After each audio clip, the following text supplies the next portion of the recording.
This feeling I needed to leave unsaid. I'm still seeing you, only getting farther away now. Well, I don't want you far away, just staying out of reach as I go. I don't want you to erase. Well, maybe I'll keep on my own. I only see you now. I only see what's going so soon.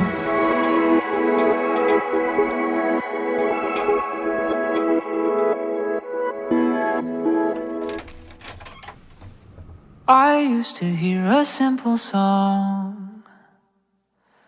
That was until you came along. Now in its place is something new. I hear it when I look at you.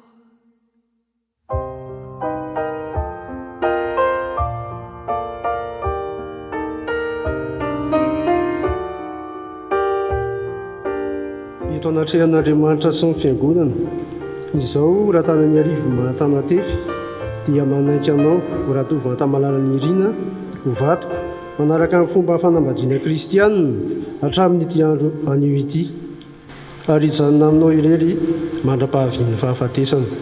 Ny herin'Andriamanitra no iankinako ahatanterahako izany. Amen.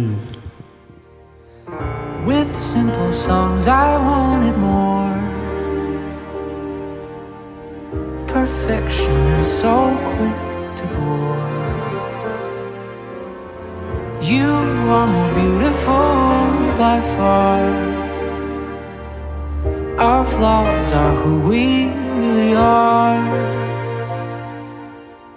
Eto anatrehan'Andriamanitra sy ny fiangonana, izao raha tovo antamalalany irina dia manaiky anao raha tanany arivo mahatana tefy ho vadiko, manaraka amin'ny fomba fanambadiana kristianina hatramin'ity andro ity, ary hijanona aminao irery any mandra-piavo ny fahafatesana. Ny herin'Andriamanitra no iankinako ahatanterahako izany. Amen.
And now I hear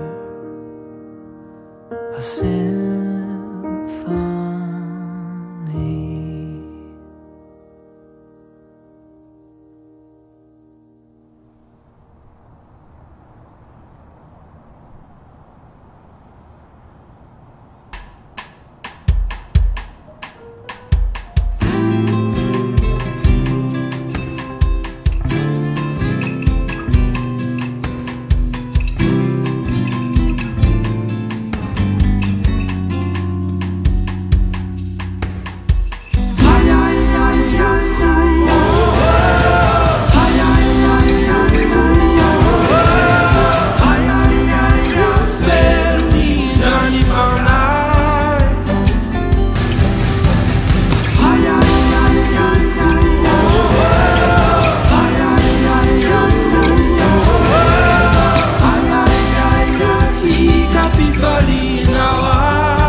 Quando